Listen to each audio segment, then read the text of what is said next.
Tracey, you're a best-selling author, journalist and TV presenter. Your books have been hugely successful around the world, and you've been dubbed the Mistress of Raunch by Cosmopolitan magazine. Your latest book, The Sex Doctor, combines the very latest in sex research with hundreds of hot sex tips.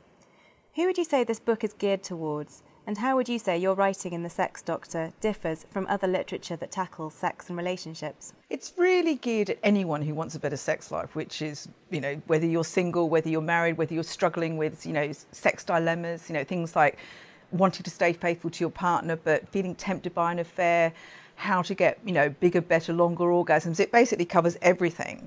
So anyone who's interested in improving their sex life could get something out of The Sex Doctor. But I think the difference between it and other books is that what I've done is that there's been an awful lot of research about sex.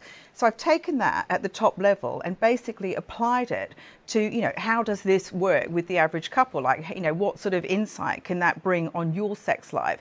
So it's sort of like bringing it down to that level. So there's lots of practical stuff, which I think is a trademark of my books. I'm quite bossy in my books. And so I'm not backward in coming forward and saying, right, this is what you have to do to have a great sex life. You must have interviewed many singles and couples and heard a variety of issues and problems whilst researching The Sex Doctor.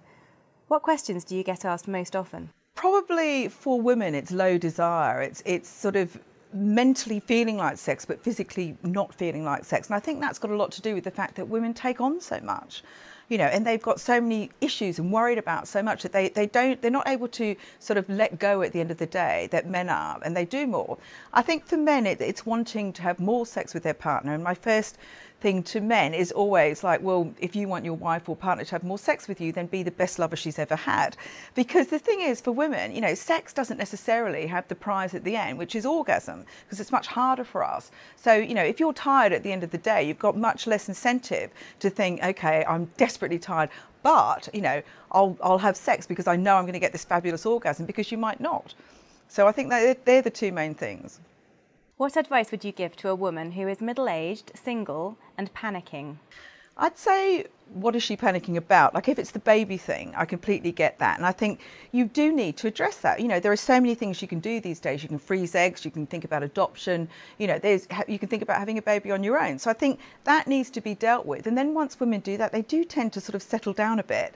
Then you need to look at, well, why aren't you meeting new people? Are your expectations too high? Does the person you're looking for just not exist?